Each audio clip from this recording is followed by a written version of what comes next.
June 4, 1942. The sun was just breaking over the Pacific, casting a golden glow across the endless waves. I stood on the flight deck of the USS Enterprise, my heart pounding as the roar of dauntless dive bombers filled the air. Their engines growled like beasts ready to pounce. My name is James, Jimmy, Harper, a 26-year-old lieutenant from Topeka, Kansas, and a dive bomber pilot with Scouting Squadron 6.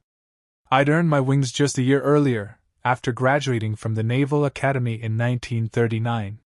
I thought I knew what war was after flying missions in the Pacific, but nothing could have prepared me for what was about to unfold, a day that would shatter the Japanese Navy's dreams and turn the tide of the Pacific War. The Battle of Midway was no accident. For weeks, we'd been reading the enemy's secrets. The Japanese Navy's JN-25 code had been cracked by Commander Joseph Rockefort and his team at Station Hypo.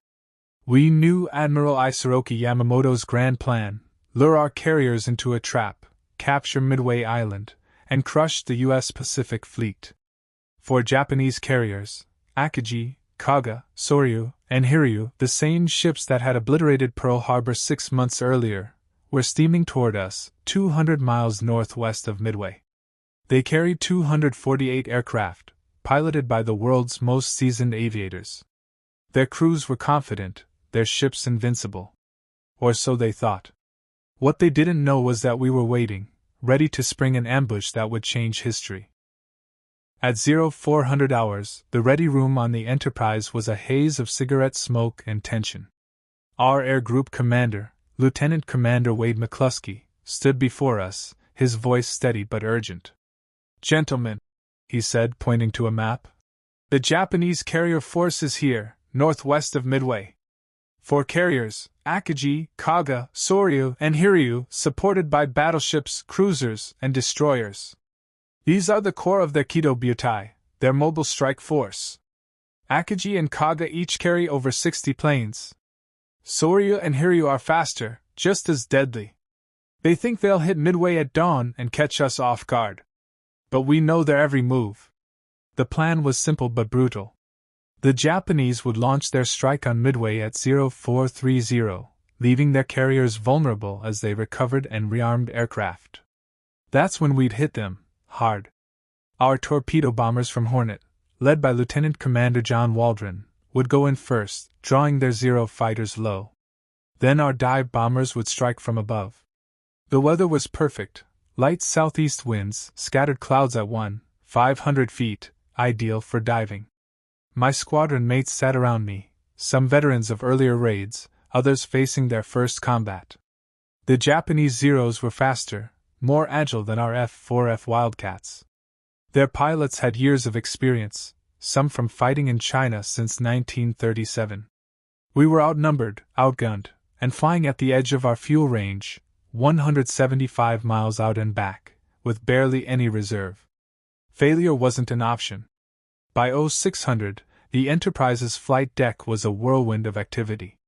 Deck crews in colored jerseys moved with precision, red shirts arming bombs, purple shirts fueling planes, brown shirts checking engines. I walked to my SBD Dauntless, Bureau number 642, where my rear gunner, Tom Riley from Ohio, was inspecting his twin .30 caliber machine guns. "Ready for this, Tom?" I asked, climbing aboard. "Born ready, Lieutenant," he replied with a grin. I ran through my pre-flight checks: control surfaces, bomb rack, fuel load. We had 230 gallons in the main tank, plus 2 58-gallon wing tanks, enough for about 4.5 hours if I managed fuel carefully. The Dauntless wasn't flashy, topping out at 255 miles per hour, but it was a rock in a dive, built to take a beating and deliver one. At 0645, the loudspeaker crackled. "Pilots, start engines." My Radar 1820 Cyclone engine roared to life, shaking the cockpit. First to launch were the Wildcat fighters, 20 of them, climbing to protect the carrier. Then the TBD Devastator torpedo bombers, 14 lumbering giants under Lieutenant Commander Eugene Lindsay, barely cleared the deck with their heavy Mark 13 torpedoes. They looked like sitting ducks. Finally, it was our turn. Scouting 6, led by Lieutenant Earl Gallagher, had 18 planes. Bombing 6, under Lieutenant Richard Best, had 15. I was third in line in Scouting SIX's 2nd Division. McCluskey would lead the entire strike. Launching off a carrier is a gamble every time. The Enterprise turned into the wind, speeding to 30 knots. The flight deck officer's flag spun, signaling full power. I released the brakes, and my Dauntless surged forward. The carrier's island blurred past, the deck edge loomed, and at 65 knots, I pulled back. For a heart-stopping moment, the plane hung, heavy with a 1,000-pound bomb. Then the wings caught, and we climbed. "Nice one, Lieutenant," Riley said over the intercom. "I shark, Tom," I replied. "They're out there." It took an hour to form up. By 0806, our 33 dive bombers were cruising at 19,000 feet, heading northwest. The Hornets group was supposed to join us, but they never showed. McCluskey pressed on, unwilling to burn more fuel searching. The Pacific below was empty, the silence heavy. My fuel gauge was already dipping, every minute counted. At 0920, we reached the intercept point. Nothing. Just ocean. My stomach tightened. We had maybe 30 minutes before we'd have to turn back or ditch. Then, at 0955, McCluskey waggled his wings. Below, a lone Japanese destroyer's wake cut the water, heading northeast. It was a breadcrumb leading to the fleet. For 20 tense minutes, we followed, fuel needles creeping toward empty. Then, at 10:20, there they were. The Japanese fleet spread out below like a child's toy set on a blue canvas. 4 carriers, 2 groups, surrounded by escorts. Planes crowded their decks, refueling and rearming. No Zeros at our altitude, they were all down low, chasing our torpedo bombers. McCluskey's voice broke the radio silence. "Scouting 6, take the left carrier. Bombing 6, the right." But in the chaos, both squadrons zeroed in on Kaga. I pushed the stick forward, diving from 19,000 feet. The world tilted. Gravity slammed me back, the altimeter spinning 18,000, 15,000, 12,000 feet. Kaga grew in my bomb sight, her deck a hive of activity, planes, fuel hoses, bomb carts. Anti-aircraft fire erupted, black flak bursts rocking the air. I held steady.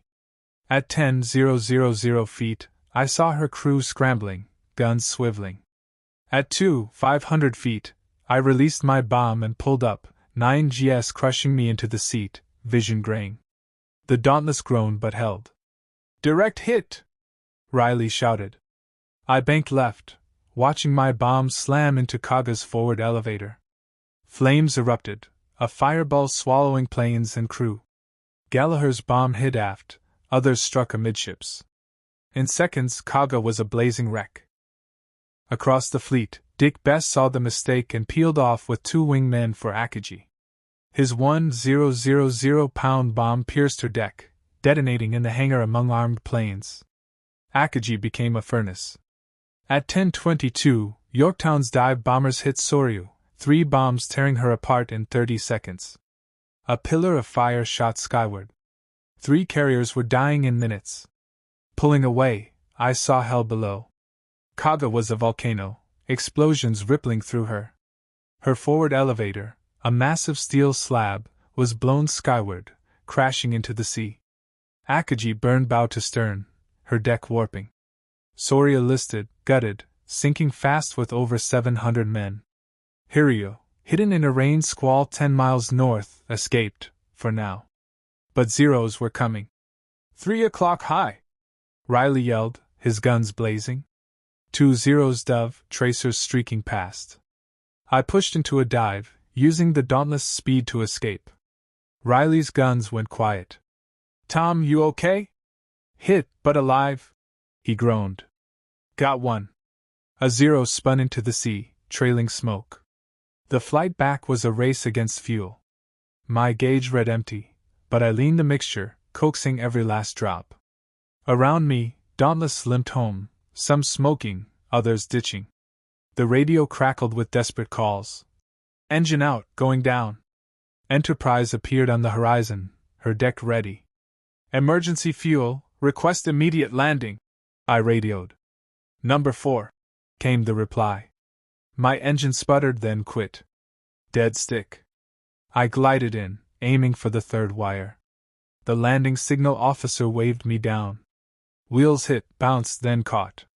The hook snagged, jerking us to a stop. Deck crews pulled Riley out, bloody but alive, hit in the arm and thigh. My plane had 38 holes but held together. The ready room was quiet, the cost sinking in. Torpedoes 6 lost 10 of 14 planes. Hornet's torpedo 8 was gone, 15 planes, 29 men, only George Gay surviving, floating amid the battle. Their sacrifice had drawn the Zeros low, leaving the carriers open for us. McCluskey, bandaged from a 20mm hit, confirmed the toll. Kaga, Akagi, and Soria were gone. Hiryu had hit Yorktown, which was now abandoned, listing from bombs and torpedoes. But that afternoon, we found Hiryu. 24 dive bombers put 4 bombs into her. She burned through the night, scuttled by her own crew. The WWII was no more. Midway was a turning point. Japan lost 4 carriers, 3,000 men, and over 100 veteran pilots, irreplaceable losses. Their navy never recovered. America lost Yorktown and 362 men, but our shipyards were already building the Essex-class carriers, 24 giants that would dwarf Japan's fleet. The real victory was in the intangibles: Rockefeller's codebreakers, Nimitz's gamble, Waldron's sacrifice, McCluskey's instinct to follow that destroyer. Japan's complex plan, scattered forces, and underestimation of us cost them everything. That night, under the stars, I thought of the men we'd lost. Waldron's torpedo crews flew to their deaths, knowing their planes were no match for Zeros. Japanese sailors, young like us, burned or drowned, fighting for their nation. War isn't glory, it's sacrifice, loss, and survival. Midway showed that freedom's defenders, armed with courage and ingenuity, could beat the odds. We were ordinary men, pilots, gunners, codebreakers, mechanics, who did the impossible. We tipped the scales for freedom, proving that even in the darkest moments, ordinary people can change history.